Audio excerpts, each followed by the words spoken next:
everyone, welcome back to my channel Living Everyday Vlog. I hope you all are doing well. यहाँ पे मैं उठ गई हूँ और सुबह जल्दी और उठने के साथ ही मैंने शुरू कर दिया है अपना रूटीन वर्क।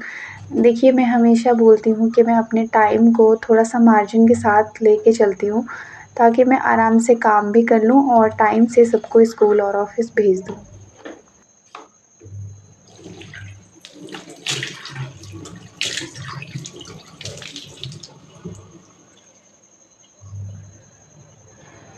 अब मैं लग जाऊँगी यहाँ पे रात के बचे हुए जो काम थे मेरे उनको कंप्लीट करने में क्योंकि अभी बच्चों के जो टर्म के पेपर हैं यानी कि हाफ़ ईयरली एग्ज़ाम्स वो लगभग हर बच्चे के शुरू हो चुके हैं, हर एक स्कूल ने शुरू कर दिया है।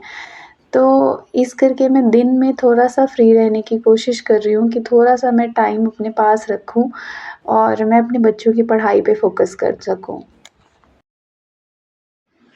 क्योंकि सबसे पहले सुबह में मैं ही उठती हूँ, तो देखिए दरवाज़ा भी अभी जो है वो बंद ही है। ये मेरे रात के धुले हुए कपड़े हैं जिनको मैं सुखाने के लिए जा रही हूँ। रात को ही इन कपड़ों को मैंने धुल दिया था। एग्ज़ाम्स को ध्यान में रख के मैंने क्या किया कि पैरेलल वर्क पे फ़ोकस करा कि जैसे मेरा खाना भी बन रहा था और इधर कपड़े भी धुल रहे थे। रात को धुलने से फ़ायदा ये हो गया कि दिन में तो वैसे ही बहुत सारा काम होता है, क्लीनिंग होती है, कुकिंग होती है, बच्चों को तैयार करके भेजना और वापस उनको स्कूल से लाना भी रहता है। तो इसमें थोड़ा-सा मेरा टाइम जो है वो कपड़े धोने का बच जाएगा। अब इन कपड़ों को बस अरेंज करना सुखा के और प्रेस करना रहेगा। देखिए अभी बारिश का मौसम चल रहा है तो क्योंकि वेदर ने साथ नहीं दिया मेरे प्लान का तो कपड़े तो मुझे बाहर नीचे ही सुखाने पड़े, पर मैं उसको भी मैनेज कर लूँगी। अभी मैं आ गई हूँ किचन में समझने के लिए कि मुझे ब्रेकफ़ास्ट में क्या-क्या बनाना है। तो साथ में मुझे दिखा कल का आया हुआ आँवला जो अभी तक वैसे ही पड़ा था, इसको मैंने फ्रिज में नहीं रखा था। अभी आँवला का सीज़न फिर से शुरू हो गया, सर्दियों में तो ये बहुत ज़्यादा मिलता है और ये बहुत ही ज़्यादा हेल्दी होता है। मुझे इसकी चटनी और मुरब्बे सब बहुत पसंद है, तो मैं इसी को अरेंज करने की कोशिश कर रही हूँ।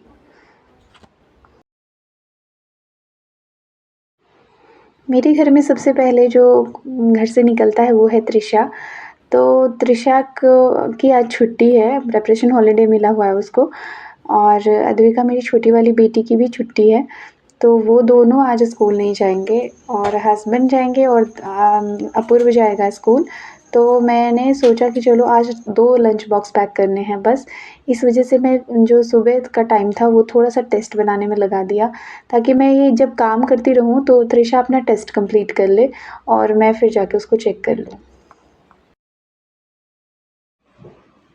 कॉपीज़ में जो क्वेश्चन टीचर्स ने लिखवाए होते हैं उसके अलावा भी बहुत सारे क्वेश्चन चैप्टर बेस्ड आते हैं उसकी क्लास में। तो मैं चैप्टर से ही क्वेश्चन उठाती हूँ ताकि उसको थोड़ा-सा हेल्प मिल जाए। चैप्टर आपको चाहे कितनी भी क्लियर हो पर जब आप क्वेश्चंस बहुत ज़्यादा करते हैं तो मुझे लगता है वो और ज़्यादा अच्छा स्ट्रॉन्गली आपको एकदम मेमोराइज़ होता है कि क्या होता है और कैसे होता है जो प्रोसेस थे।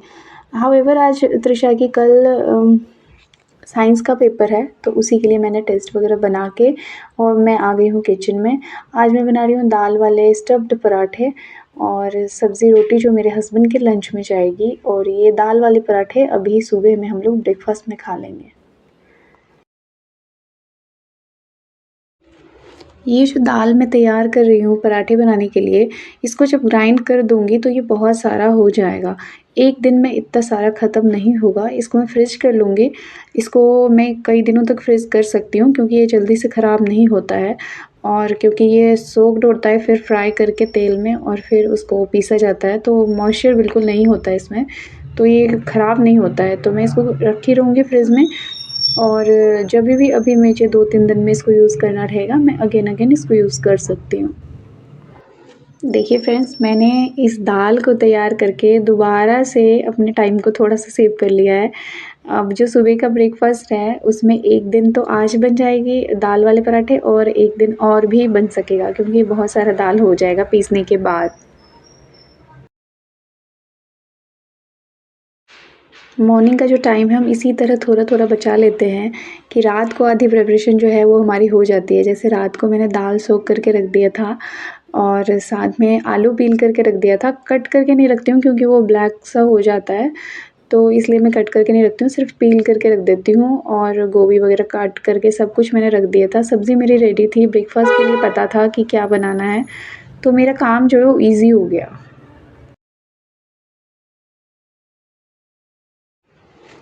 मैंने जब ये चूल्हा ख़रीदा था तो मेरे माइंड में यही था कि जो मैं सुबह का जो मेरा टाइम होता है उसमें 2 चूल्हे से तो मेरा काम बिल्कुल नहीं चल रहा था। तो मैंने ये सोचा कि अगर स्टोव्स ज़्यादा होंगे, जैसे इसमें 3 है, तो वो ज़्यादा मेरा वर्क अच्छे से होगा। वैसे तो 4 वाले भी होते हैं पर वो मेरे को ज़्यादा वर्किंग नहीं लगता क्योंकि एक स्टोव जो है वो पीछे चला जाता है उसका। तो इसलिए मैंने 3 वाला ख़रीदा और तब भी मेरे को ज़्यादा से ज़्यादा 2 ही यूज़ होता है। तीसरा वाला क्या है कि बोर्ड के से ठीक नीचे पड़ जाता है, तो जब आप देखेंगे मेरे ब्लॉग को केयरफुली तो आपको दिखेगा तीसरा वाला स्टोव बिल्कुल स्विच के नीचे है, तो उसको मैं बहुत कम यूज़ करती हूँ और मैं अपने चूल्हे के डायरेक्शन को भी नहीं चेंज कर सकती हूँ, तो बस ऐसे ही चलाना पड़ रहा है मुझे अभी काम।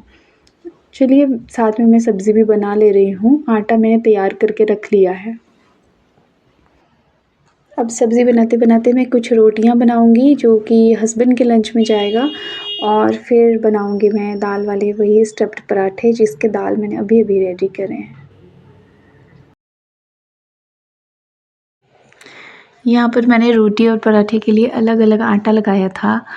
पराठे में के आटे में मैंने नमक और अजवाइन मिक्स करके उसको बनाया था। तेल में नहीं डालती हूँ जनरली क्योंकि पराठा हम लोग रूटीन में खाते हैं। पराठा, चीला, दलिया यही सब हमारे घर में नाश्ते के तौर पे बनता है। तो ये मैंने कर लिया था और रोटी के लिए सिंपल आटा बना लगाया था जैसे कि हम लगाते हैं हर रोज़। एक-एक पराठे में मैंने अच्छे से स्टफिंग डाल के बिल्कुल उसको अच्छे से सेंक लिया है, ताकि स्वाद में जो है वो कोई कमी ना रह जाए।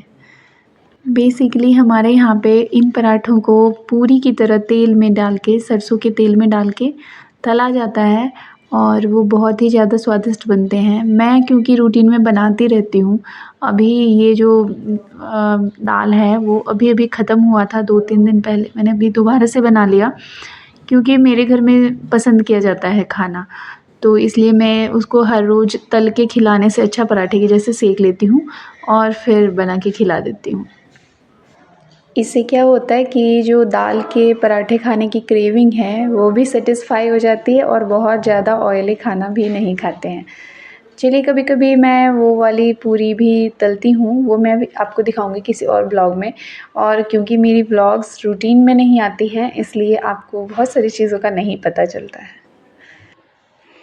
अब यहाँ पे लंच पैक करके ही मैं किचन से निकलूँगी और इतने में मैं 2-3 बार आवाज़ भी लगा के आ गई हूँ, बच्चों को उठने के लिए क्योंकि वो एक बार कहने पे नहीं उठते हैं, उनको बार-बार उठाना पड़ता है, कई बार वो बहुत टाइम लेते हैं उठने के लिए। तो यहाँ से मैं बार-बार जाके उनको उठा के भी आ रही हूँ, ताकि जब तक मेरा किचन का काम ख़त्म हो उतने में वो उठ के फ्रेश तो हो जाएँ कम से कम, फिर नहाना-धुलाना मैं खुद अपने आप ही करवाती हूँ उनको।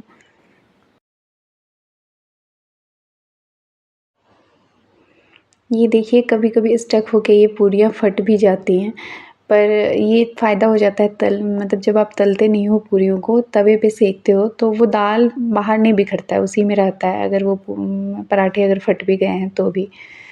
तो इसी तरह से मैंने सारे बना दिए पराठे और अब मैं जाऊँगी अपने बच्चों को रेडी करके स्कूल भेजने के लिए।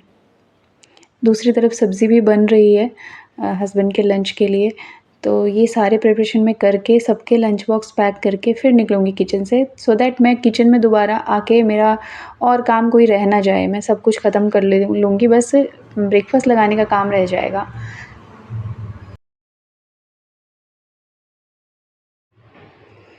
हल्की-हल्की यहाँ पे ठंड वाले मौसम हो रही है, तो बच्चों को नहाने के लिए मुझे गर्म पानी का इस्तेमाल जो है वो कर देना पड़ रहा है अभी, शुरू कर दिया है मैंने। तो बच्चे नहा के आ गए हैं और मैं इनको खिलाने का काम कर रही हूँ क्योंकि ये नींद से में होते हैं और खुद से कई बार नहीं खाते हैं जल्दी-जल्दी में, टाइम लगा के खाते हैं। तो मैं इनको खिला भी रही हूँ और साथ के साथ चेक कर रही हूँ आई कार्ड है कि नहीं, डायरी है कि नहीं, क्योंकि कई बार ये बैग पैक में से भी निकाल देते हैं, वैसे तो ये लोग खुद भी देखते रहते हैं अपने बैग को कि मेरा सारा सामान है कि नहीं, पर मुझे एक बार इंश्योर कर लेना पड़ता है कि हाँ, सब कुछ ओके है।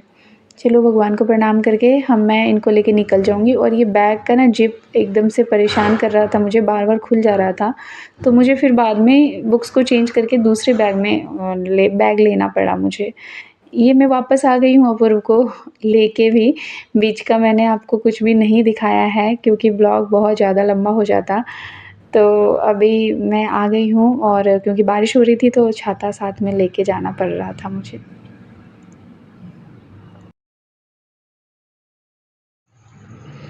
तो देखिए मैंने अपने एक प्लान के हिसाब से तृषा को नहा-धुला के और टेस्ट करने बिठा दिया है और मैं भी बच्चों को लेके आ गई हूँ। अब लंच की तैयारी करूँगी और आज के लिए बस इतना ही। आप लोगों को मेरा ब्लॉग कैसा लगता है ये कमेंट में ज़रूर बताइएगा और अगर अच्छा लगता है तो बस एक लाइक ज़रूर कर दीजिएगा मेरे ब्लॉग को।